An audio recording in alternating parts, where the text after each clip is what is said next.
music has always been in the background as like the backbone of everything, like the progression of my life. A lot of music. My dad was super into music and he was always playing different things.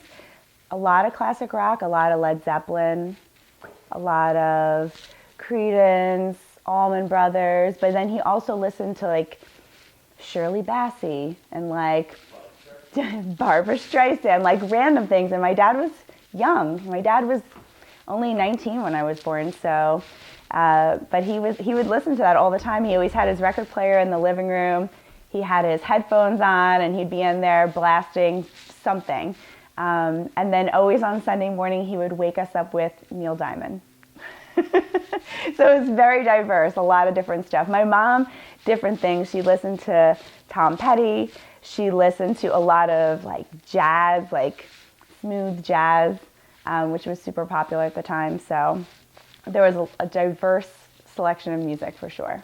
Pumping. And my brother, he had a car before me and he had, subwoofers in the back. So anytime we would go out cruising, we'd have the house music with the biggest bass. Because we were from Queens, that's what you do, is blast your music super loud with subwoofers.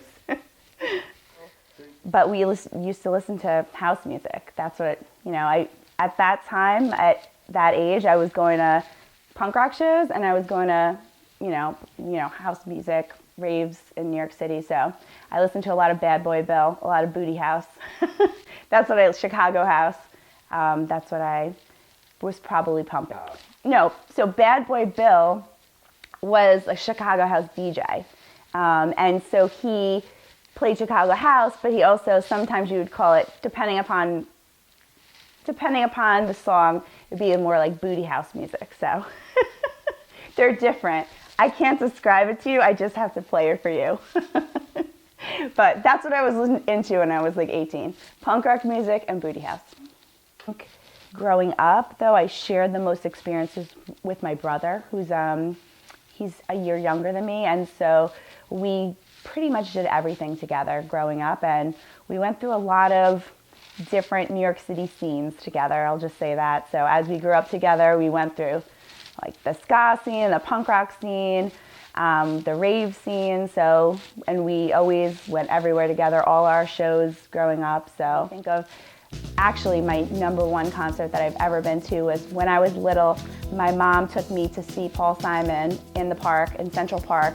And I don't know how old I was. I was little, 10 to 11, 12, something like that. And my mom took me and she taught me how to push your way to the front of the concert and wiggle your way through. And I was like this little kid, and I remember people were like, oh, do you want to smoke? And my mom's like, this is my 12-year-old daughter, or something like that.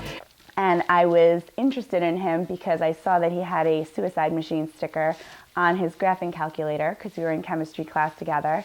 And so I was excited that somebody else liked punk rock, and that's what originally brought me to him, to start talking to him. And my brother and I, we would always be in New York City, down on St. Mark's Place, going to shows. And we did the fanzine and was super into punk rock. And so that was like our initial connection of just talking about music. And we would see each other on St. Mark's Place, going to, punk rock shows in the city. So that was kind of the beginning of our history. I do, and for me, it's really neither. I am not a fan of either of them. If we're going influential English band, I'm going Led Zeppelin, for sure. For sure, like 1,000%. I just, Beatles were always a little kitschy for me, a little too like poppy, and I never was into pop music of like pretty much any kind. It's pretty slim that I like anything that's really mainstream. And Rolling Stones, similar. Like my family never listened to Rolling Stones growing up. It was always definitely much more Led Zeppelin in my house. So I never got into them. So I'm going to go no. Fair enough. Over my life, I've gone through lots of different kinds of music that I like, and I still listen to them all, but Tom Petty is somebody that I definitely have continued to listen to throughout my life, from when I was a little kid to now, and we got to go to a show together, which was fantastic, and it was really for me a dream come true because I'd listened to so many of these classic bands for so long, but I never got a chance to see any of them, even though I listened to them religiously. So Tom Petty, to be actually able to see him perform and see all the songs that I grew up with and had listened to for 35 years, it was amazing. So for me, I think Wildflowers is my favorite song. And I just love that whole album, so I could listen to it all day long. That's my favorite song. Favorite song ever. Dave Matthews was something that I had never really gotten really into. Everybody around me was listening to Dave Matthews, but I was listening to punk rock at the time.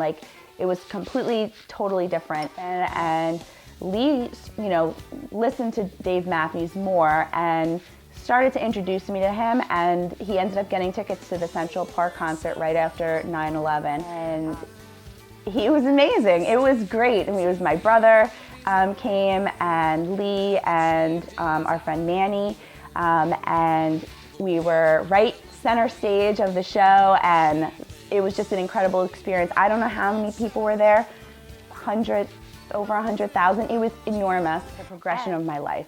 So I think, as I think back and all the different types of music I listen to, and there's been a lot, I still listen to them. I don't just listen to one thing now or never listen to things that I listened to 20 years ago, but there was a real progression of different types of music, and then that molding into a different time of my life and a different kind of music or a different group of friends and a different scene, and it continued to progress. So it's always, I guess, just really been a backbone of my identity. And I can think of songs and that type of music and think of a very specific time of my life, and people that I knew and things that I did at that time. And I was talking to the Uber driver the other day, and we were talking about 9 Inch Nails, and I'm I used to listen to Pretty Hate Machine in my room when I was 16 or something like that, and I remember it so specifically. It triggers a very specific memory. So I love that about music. So.